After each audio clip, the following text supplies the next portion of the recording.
We're the Kneppers. I'm David. And I'm Kathy. And we've been in El Salvador ministering for 13 years now. Yeah. My goodness, a little bit more than 13 years now. And we're just so glad to be here. So we'll start with a little bit of our testimony. Both of us, we come from a Catholic background, and basically, when the first person that came to the Lord was my mother-in-law, and because of our background, we're like going, she's going to a cult, so we have to go over there and basically get her out of this cult. So we have to do research, go to her church, and basically find out what cult she is, and basically tell her the facts and rescue her. And actually, it was quite the opposite that happened. Yes, the Lord reached both of us and pretty much our entire family in reality, and just really just turned a really bad situation. We are teenage parents. I was 18, he was 17 when we had our firstborn, and it was a really bad situation. We did not know how to love each other. We were selfish, and when the Lord came in, he was the author of love, and so he showed us how to love each other, how to love our child, and he rescued us. He rescued our marriage, and he rescued us individually. And we were in the church. We did children's ministry for approximately about 5 to 6 years. And that is when the Lord told me that he wanted me to do something more. And our pastor, a children's ministry pastor, asked us to do every year at our home church, we have a missionary retreat. There you go, missionary retreat, and they asked us to be part of it. And after it's a week-long time spending, and after that time, the Lord just basically said, "I want you to go to missions." So I was thinking more along the lines of possibly Europe, England. Hawaii needs missionaries. I mean, hello. But slowly but surely, the Lord just put into my heart El Salvador. That is where my mom is originally from. I went to El Salvador for about 3 years when I was younger. And I was born actually in El Salvador, and came as a very young child to the U.S. So when I proposed the place, my wife had some kind words to me. I told him, "Get thee behind me, Satan. That is not of the Lord." I was not very happy with it. But I remember just going to prayer because my heart just was very uneasy, and I don't feel like I cannot audibly hear the word of God. I don't have like a burning bush that I put quarters into every time I want to hear God, but I heard his audible voice, and he told me to get my hands off of his son, and he just say, "Hey, I'm doing a work here, and this is me." And so I repented and came to my husband and told him, "You're right. I was less right." And so we packed up everything we knew as a life, shrunk everything we'd known for our entire marriage into 6 luggages, 5 carry-ons, 4 kids, and a cat, and bought one-way tickets to go to El Salvador with a 1-year commitment. And the interesting part about that is we didn't have a place to go. We didn't have anything. It's just like by faith, because the only thing that we had was a church that we were going to be helping out, and that's it. And it really did stretch us because we didn't know anything else. And then we had 4 kids. I mean, we had 4 little ones, 4 children under the age of 10. And it was scary, but glorious, because we knew that every step that we took by faith was a step that was, looked upon well by the Lord, and so he answered our prayers and gave us the answers. Not a second before, it was His will to give them. Um, there was just been one verse that kind of has impacted our lives forever, and that has been it's speaking about Abraham's servant, and it said, while he was on his way, God led him. While I was on my way, God led me, he says. And there's often times when we're terrified and we want the Lord to give us the plan and the itinerary and what we're going to do first, second, and third. But faith does not work that way. You go. And we went for 1 year, and we've been there 13. So let's just say that it kind of stretched a little bit. So many years into our journey, we decided to move. After about 3 years, where we were at, the Lord just basically said, it's time to move. It's time to go and do your own work. So we were in the capital, which is San Salvador. We were looking for a place to go, we were thinking Sonsonate, we were thinking La Libertad, we were thinking, and then the Lord just opened the doors for us to go to Santa Ana. Santa Ana is about an hour to an hour and 20 minutes from the capital, going northbound about 25 minutes from the Guatemalan border. And basically that is where the Lord put us. Basically, when we went there, we went house hunting. We went to 40 different properties, and for some reason, either the landlord didn't want a church, or it was too small, or too expensive, or just didn't feel right. And then we came to the house that we're at, and we just got total peace. We were frustrated the first time we came because the owner wasn't there, and we just were looking from the outside, and basically the Lord just put it into our hearts. This is it. So we just right then and there we just prayed and just gave it to the Lord and see what He had. It was wonderful. I remember standing outside just crying because I felt such peace and joy that the Lord had led us to this place. And there were many things we did not know about the place. So El Salvador, I'm going to go ahead and by faith say was a dangerous place. Things have changed quite a bit, but at that time we were number 1 and number 2 in most dangerous place in the world. So it was not like we knew that there were gangs everywhere. We had always lived around, that kind of situation. So, but we did not know exactly how, what we were dealing with when we went to this house. And there's actually 3 rival gangs in 3 different neighborhoods that are really close together. And when we did move, we did not know this. We also did not know that by His wonderful grace, He has led us to a house that right in front of it has a bus stop. And so the gangs have determined that that particular place is neutral territory. So by the grace of God, our church is filled with people from all 3 neighborhoods. And we're just so grateful, so incredibly grateful that He's allowed us to be in this spot and to offer hope to people who truly, truly need hope. From the beginning, it was my husband's vision that we were going to live with the people we minister to. And one of the things that the Lord put on my heart was to make sure not to take anyone else's sheep. So we wanted to basically minister to the people that needed to be ministered to, but not necessarily Christians. So the people that actually came were those that were not wanted in the normal churches. So, we have a lot of outcasts. So that's the only way to put it. And it is a beautiful thing.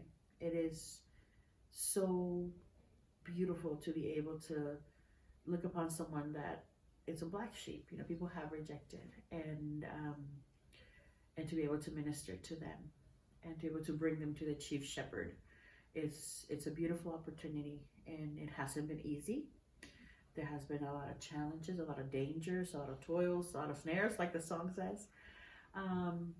But it has been glorious because it has been his story. He's the one that has allowed us, the privilege and has given us victory and victory and victory over many years. So we have a thriving church, and but looking to the future, the Lord has given us a new dream. And because of this new dream, the Lord told us it was time for us to close the church, and just before COVID hit, we closed the church down because the Lord had given us a new vision in order for us to open different homes and throughout the country. But once COVID hit, that completely, totally changed our just everything that we were planning. Basically, the government in El Salvador basically shut down the whole everything for almost 176 days, I think it was.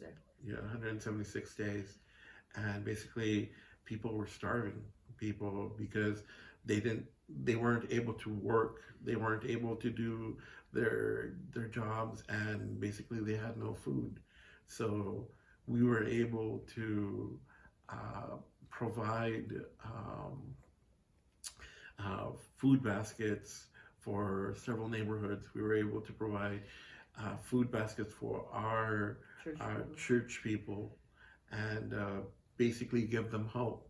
And slowly but surely, they were able to recuperate, and now are able to actually have their businesses once the government decided to open up. It's wonderful to see El Salvador really thrive, because even though it was really hard, the government made wise choices according to what they knew they could handle, medically, and then they have taken over giving food baskets to everyone in the country, which is amazing. And COVID is really, really under control in El Salvador, so we're very grateful for that. But during that time, it was definitely very, very, very trying. And one of the things that we learned, just like the rest of the world, we learned how to use technology. We learned how to reach people through, videos, stuff like that. And so we are actually working on launching, and hopefully in July, it'll be at the launch of our first videos on Bible studies in Spanish for people who are visual learners and those who don't necessarily know how to read very well. We have 2 children with dyslexia, and we ourselves are visual learners. So it has been our privilege to be able to put together a series of Bible studies for people who learn this a specific way. And then in Latin America, I feel like there's a lot of people who are more visual learners and who don't necessarily, have reading down to a science yet, and that's okay. And we are so grateful to be able to be used by the Lord in this way, and to launch it this way. And it's the beginning, and then for us also to be able to continue to minister to the church while we're working on opening these 3 homes. And then the 3 homes are for 3 sections of people who really need it. The first will be for widows, young widows of violence in El Salvador, giving them an opportunity to get an education, whether that is they want to be doctors or whether they want to learn how to make piñatas. It does not matter. We are going to see them through and get them on their feet, so that if they grow up and they want to remarry, they want to make their lives, and they're perfectly welcome to do that. That's beautiful in the sight of the Lord. Marriage is a wonderful thing, but it shouldn't be something that you have to do in order to survive, because that makes you and your children vulnerable. So that's our first home. Our second home is basically going to be for women that are leaving prostitution. Unfortunately, in El Salvador, prostitution is illegal, but it's not a major crime. So basically, it's overlooked. And because of this, there's a lot of human trafficking. There's a lot of individuals that are taken from the one side of the country to the other side of the country and forced into prostitution. Um, and basically, what happens is a boyfriend, a friend, or someone will take this girl, basically force them into this lifestyle, and then after a few months, let them go. That or uh, take them back to their home, and while they've been spreading basically what they've been doing, and sometimes they even show photos, and sometimes they even and basically they're extremely graphic. So most of the families don't want anything to do with them. So what they do is they let them go back home. The family basically rejects them, and then they have nowhere else to go but turn back to that person and go back into that lifestyle. So basically, and this has happened over and over and over. So we would like to create a home that would take them out of that, basically giving them the psychological help in order for them to just be able to be fruitful in society. And just like with the women, give them an opportunity to go to school, give them a vocation in order for them to be able to get out of that lifestyle and basically be a fruitful part of the community, and at the same time be able to provide for themselves, not selling off their body, but being able to provide by making from either making candies to piñatas to anything else other than what they're doing. Yeah, and our third home is the one that I think we might be the most excited about. I came from a background in which I loved my father. He was a fantastic man, but he was an abusive man. He would hit my mom quite a bit, and broke her nose, broke her arm, just did horrible things. And this is something that's rampant in El Salvador, and it's not just a problem for low income families. A lot of times we think this is a problem for maybe the uneducated or the poor, but no, this is a problem. My father was a surgeon, okay, and so this is a problem for everyone, for many people.